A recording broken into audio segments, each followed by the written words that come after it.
So moving along to our next session, I am very pleased now to welcome our next moderator, Surya Vanka, who will be moderating actually the next couple of sessions for us. Surya is a transdisciplinary designer and a great friend to the World Design Organization, who works at the edge of physical and digital experiences. He is the founder of his own design studio, Authentic Design. He is the president emeritus of the Seattle Design Festival and the chair of Interaction Week.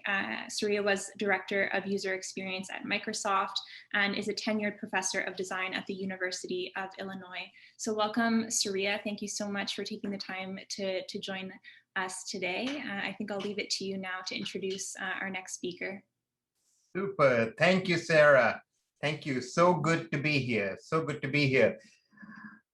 So welcome once again, everybody, to World Industrial Design Day. It's such a pleasure to be here for this day, celebrating this discipline we love so much and have chosen to make our life vocation and purpose. So if you're like me, one of the things that I've really missed in the last year is travel. And the last almost 24 hours that we've been on this dizzy and wonderful tour across the world, all the way from when we started over in New Zealand and went across Australia and China and Korea and India, Turkey, all, so many wonderful places where so many designers are doing work around the theme of diversity. That's just it's been so great, right? So, what stands out for me, of course, is this theme of diversity that we have for this year. What stands out really is that to create a just and equitable world, we really need to build this muscle in design of inclusivity. And to do that, as we just heard in the last session, and the conversation with Teresa, there are some things we need to do. Self-reflection, acknowledge differences, continuously learn, evolve, grow.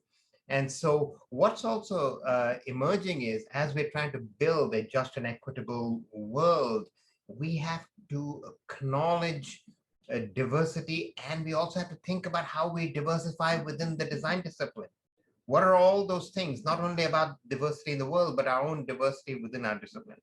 So in the next half hour, it's a real honor to welcome our next speaker, who will lead us into another dimension, into exploring how neurodiverse designers use their traits to be creative problem solvers, while also being empathic and sensible to the world around them. And I can assure you this is going to be really interesting, because Alex and I have talked about this, and boy, I've learned so much. So Alex explores design, technology, sustainability, and emotional attachment as a means to elevate quality of life. He is professor and graduate director of industrial design at the Rochester Institute of Technology, and a research fellow emeritus at Autodesk. At RIT, Alex leads one of really the top-ranking programs focused on interdisciplinary collaboration. And he's got a strong focus on accessible technologies and applied design research. And so he's got a ton of corporate background as well: Autodesk, AT&T, Colgate, Palmolive, General Electric, MakerBot, Stryker, Staples, Unilever. The list goes on and on. So there's a lot of richness that Alex brings to this conversation. So I want to hand it over to you, Alex, for your remarks, and then I know you want to also have a conversation. So I'll hand it over to you. Thank you, Surya. Happy Industrial Design Day to everyone. It's a pleasure to be here and to join, to share this session with you. So like you said, I have some ideas that I would love to share. I think that's going to take about half of the session that we have. After that, we're going to move on to some conversation. In the meantime, any questions, any thoughts that you have, as audience, please, put them in the chat. Looking forward to seeing some of those and helping them to, make this a little bit more interactive. So let me share my screen. and we see it. Wonderful. Okay, so today I want to talk about neurodiversity as a design superpower, and I should say that a lot of what I'm going to focus on today is a little bit more around autism, and actually there's a reason for that. I am autistic myself. What you see in here, it's a picture of myself during my first year of college, and back then, I guess I knew that I was different and I could see how I look at the world from a different angle. I didn't know that I was autistic. And I think that is a very common scenario for many people who have this condition. I think a big reason is autism wasn't that studied back then. So I feel that a lot of what I'm going to share with you comes, from first-hand observation and also just from trying to connect, the dots around this. So there's a few traits that I feel that are fairly consistent among, people with, neurodiversity. The first one is social awkwardness.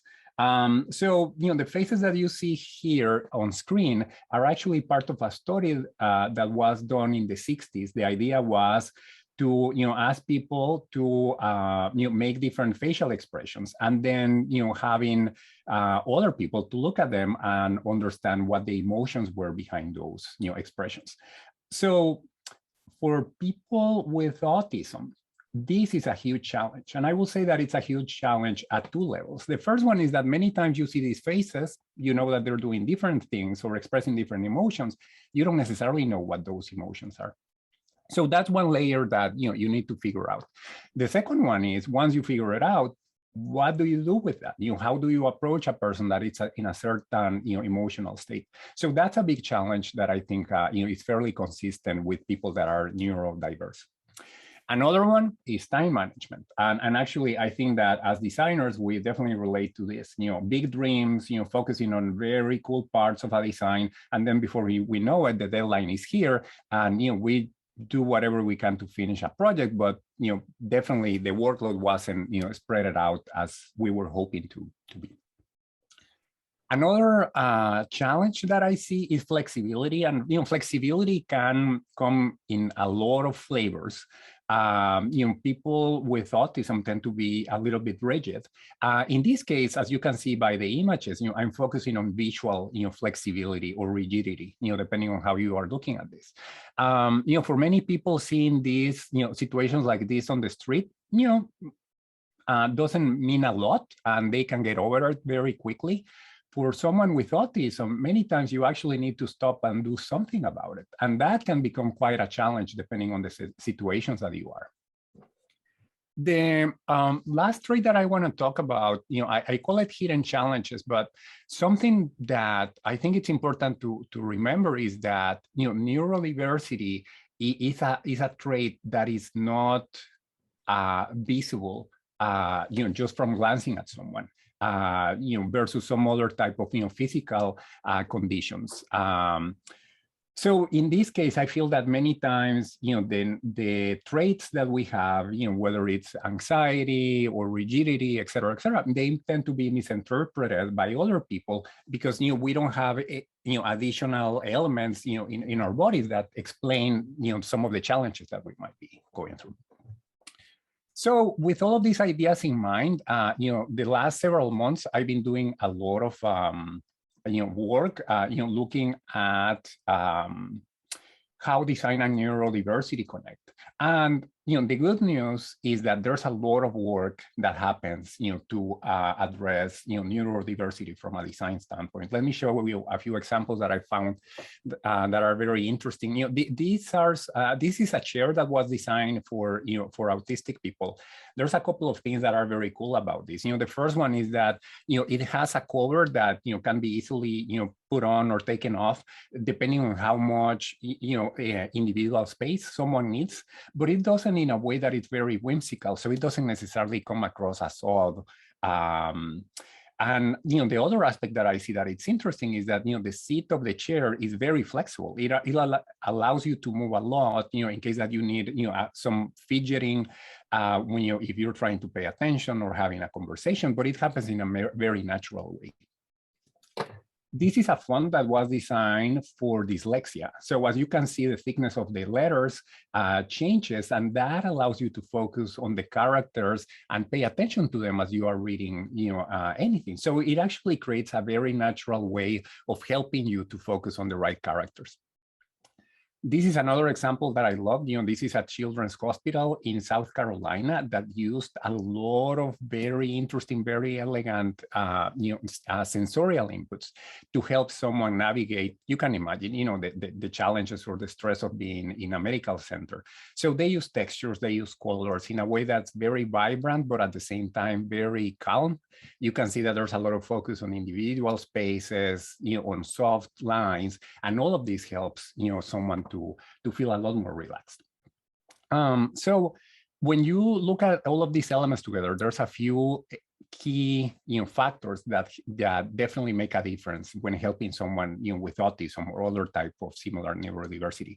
The first one is accepting the situation. But what I mean by that is that neurodiversity, autism, is not an illness that can be cured. It's going to stay with you, throughout your life. So it's more about understanding it and accepting it than trying to cure it, because you will not cure it. It's part of the person. The second one is, once you identify whatever is overloading your sensory input or making you overwhelmed, then you start looking for strategies that regulate, those scenarios. And then the last one is that, sometimes it's very hard for, neurodiverse people to connect. So finding appropriate ways of making that connection is very important. So if you combine these elements, for example, you can say that you are designing for autism, and that is wonderful. That is great.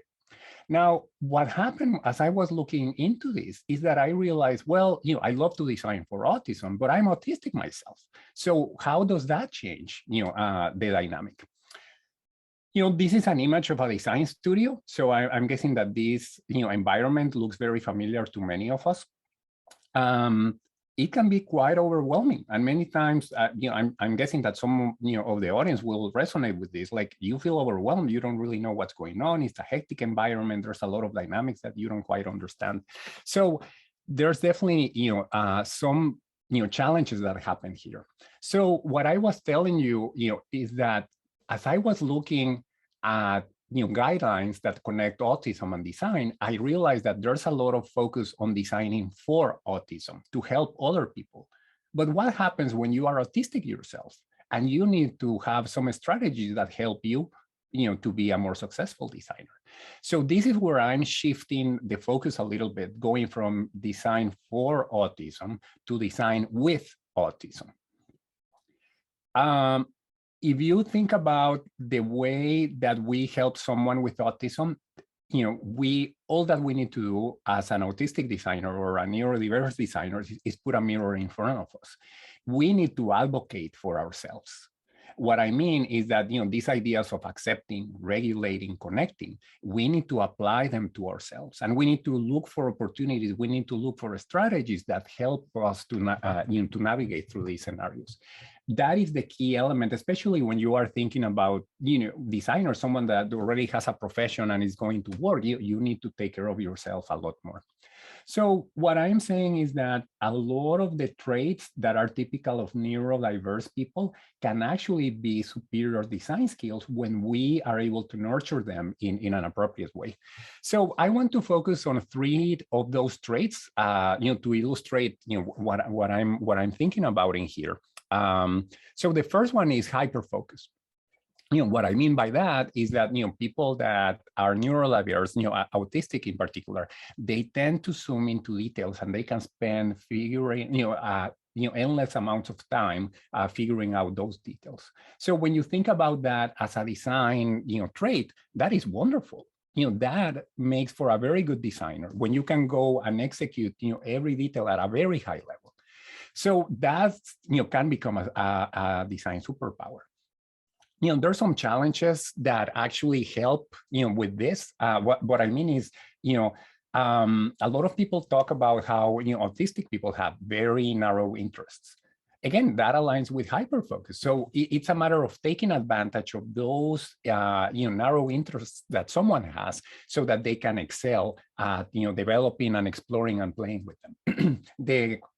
the key element in here is to find a balance between, focusing on those details, but also not losing track of the big picture. Another trait that is very interesting is, decoding patterns.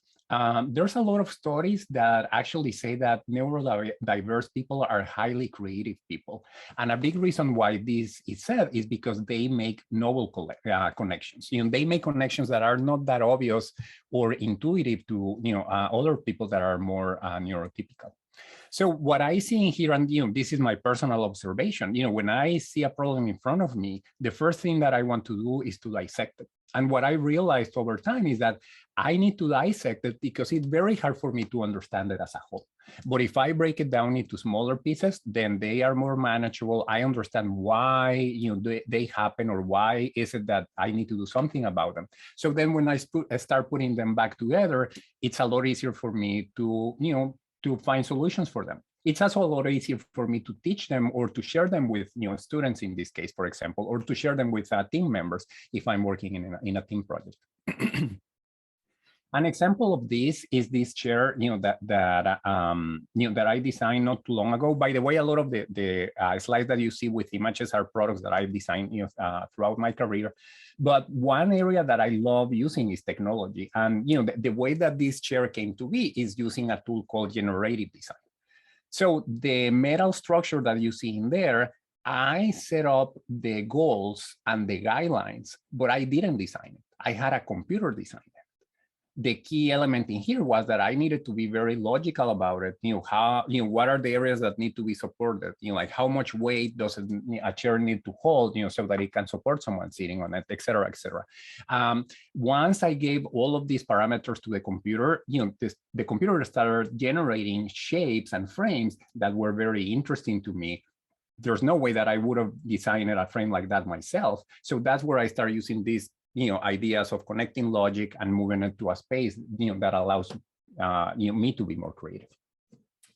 The last trait that I want to talk about is empathy. And this is actually as much of a trait as it is a challenge. Many times for people who are autistic, empathy is very hard. It doesn't come natural to us. But it's not that we are insensitive. On the contrary, we are very sensible people. It's just that we don't necessarily know how to connect. So in this case, what we need to figure out is, what elements do we look for, what signals, what cues, so that we understand a certain situation and then we start connecting to it. That's how we show affection. And one of the things that I realized, that this is truly a design superpower, I feel, is that when you think about your role as a designer, you need to create objects that are inanimate, and you need to give them personalities. You need to give them empathy. You need to create situations where they connect with their users and provide joy. So it's a lot of the same work that you need to do when you need to connect with the world and you don't necessarily know how. I don't know if anyone in the audience will recognize these images. This is from Honda automobile ad that ran a long time ago. If you are curious about it, I suggest that you look it up on Google, because it's a beautiful ad. I don't think these slides necessarily make it justice, but they definitely make the point that I'm trying to convey here. When you look at these slides, you see the entire lineup of Honda, but what you see in there are car owners that connect to each of these cars. This is a very powerful thing, because you start looking at elements that have to do with facial features, physical features. Some of them maybe have to do with attitude or personality, or with color. There's a lot of elements that are happening here. I feel that this is the core of what I'm talking about, because when I see either the car or I see people, I start looking for these elements that allow me to understand them better, that allow me to think about how they can have a more enjoyable life. And that is my role day to day as a designer. So I feel that this idea of empathy is actually crucial as a design superpower for someone who is neurodiverse. So let me draw a full circle here by leaving you with three thoughts about the things that I shared with you today. The first one is that products and people become better when we understand them. So if any of you fall into these traits, don't, maybe not necessarily a full diagnose, but you relate with, some of these traits and some of these dynamics that I'm talking about, do as much as you can to understand products and people as much as you can, because that's going to make a difference and that's going to make you a better designer. The second one is that self-advocacy is the key for unleashing these design superpowers. You are the person that knows yourself the best. So if there's any traits, any dynamics that set you back, there's a lot of tools and there's a lot of ways that you can help yourself to overcome them. And the last one, and I think that this is very obvious throughout all the beautiful, amazing sessions that we've seen in the last day, is that the thing with diversity is that accepting it is not enough. It's a good start, but that's not the goal. The goal is to embrace it and to allow diversity to make everything a lot better and to benefit from all of these different angles and perspectives. So thank you. That's what I had to share with you today. And Surya, I guess now we can start chatting about it. Thank you, Alex. That was fantastic. Fantastic. Thank you for taking us on this very exciting journey and challenging some assumptions, right? Through the course of many sessions, there's a theme that's been emerging, and you've really picked it up and taken it to a different place. And that theme that has been emerging has been what has been a challenge to what we can say, the medical model of disability, right? And moving to more a social model of disability, right? Meaning the medical model of disability, of course, says that there are some people who are normal and other people have defects in them, and that there's any kind of sort of deviation from the normal is within the person. And so one of the things that's been emerging through the conversation through these days, also the social model of disability, that it is actually the environment, and that it is the interactionary environment in human. And one of the things that's really highlighted for me is this notion of embracing not a world that's black and white, but a world of grays. Right.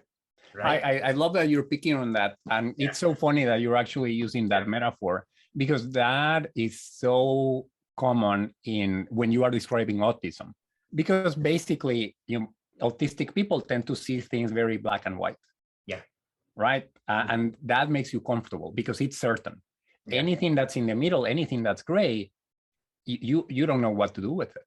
So I feel that that's a lot of the secret of this, because I feel that autistic designers or neurodiverse designers, they need to solve these problems infinite times every day, from opening the door to someone, to going to the street, to pitching a presentation, doing creating their designs. So when you start thinking about these internal things that you need to figure out, and then you start projecting them to help the people that you want to impact with your designs, that becomes so powerful. But the other thing that I love about what you said is this mindset that really needs to change, where some of these conditions that especially, when I grew up, I feel that autism had a very bad rep. It was like, oh, someone is autistic. Yeah, I don't think they're going to have a job. I don't think they're going to get married. I don't think they're going to have a life. I didn't know that I had it back then. I think part of it was kind of a blessing to me, because I went on and did all of these things, that now I realize, anyone can. So having that mindset where it's not a disability, it's not a limitation, it's just part of who you are. You know what I mean? And I think you really, thank you for sharing and framing that. I think that's really critical. And that's a big, it's a big change. It's a big change to move from a world that presumes a default designer. If you're going to be a successful designer, you expect it to have certain capabilities, certain superpowers.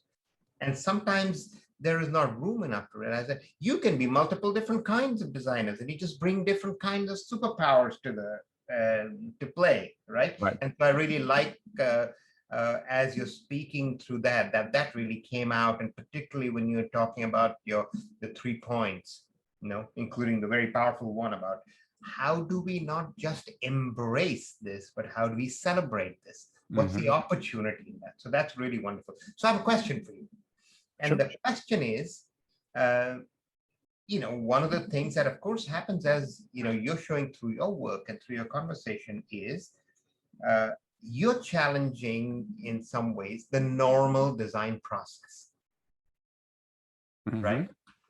So so do you have any thoughts about how, say if you're building a team or your own process and you are starting to intentionally bring a range of people with different build a neurodiverse team and a neurodiverse process, what kind of things come to mind for you there? Well, you had you talked about the different role of empathy. You talked about the trait where you talked about hyperfocus, right? So wonder what are your thoughts on that? Yeah, definitely. I mean, so I think, the general idea of having diverse teams, is very obvious, because yes, it just makes sense. And you can imagine that it helps, everyone. I feel that we can take this, a little bit deeper and really understand it, a little bit more. I think one aspect, and actually, you and I had this conversation a couple of days ago, is this transition of, designing for, designing with, and then designing as. And I feel that with this presentation that I gave, maybe I went to the last stage, right? Designing as, an autistic person, but there's so much power with the idea of designing with, autistic people. For example, some conversations that we are having at RIT around this topic is, having more, diverse members, in student projects, like, the engineering students, design students. So if you're designing for someone with autism, you make sure that you have autistic designers, autistic engineers. A big part of it is that they understand the struggle. They understand the dynamics. They understand the opportunities. I think another element that I love is that, there's something very powerful when you see that you are helping someone, when you see that you can resonate, that you can connect with someone else. And I feel that there's, that part is quite important. The other thing that I want to mention, as you talk about teams, I feel that many times the focus on building teams is on strengths, right? It's almost like putting together a Swiss Army knife, right? Like you want to make sure that you have all the tools because you don't know what to expect, right? So yes, that is wonderful. I think that we also need to talk about how do we put together teams that support themselves, that feel comfortable enough that they can rely on each other to overcome some of their challenges. Because again, these superpowers that I'm telling you, yes, they're beautiful when you know how to challenge them, but there's still a lot of challenges that come even with those superpowers. So you need to be in an environment where you feel comfortable with yourself, with your team members, that you trust the process. So I feel that supporting the team is as important as picking the right skills within the team members. That's great, Alex. Hey, so we just have a minute more, and I want to, one of the things that I'd like to share back with you is what I've learned, right? Yes. Something that I'm leaving this conversation with, having learned something, which is, we know this for a while now. We've talked about sort of these three ways of doing design that we talk about, and you mentioned them: designing for others, designing with others, and then we've said the emergent thing that's happening in the world is designing by others, right? Right. I like the frame that you've added, which is designing as, right? And that's a really powerful frame because very empowering. So not only it's designing by others, but come as you are, right? And for me, it also connects with this bigger principle that's emerging is no person is broken. Fix systems, don't try to fix people. And, embrace and celebrate. So thank you for your powerful message. I really enjoyed our conversation, and that was just wonderful. Thank you, Surya. It was great sharing the session with you. And thank you, everyone, for your time. Thank you so much, Alex, for joining us and for taking the time to share your story. And thank you, Surya, for moderating the session. We'll see you back here shortly for another session.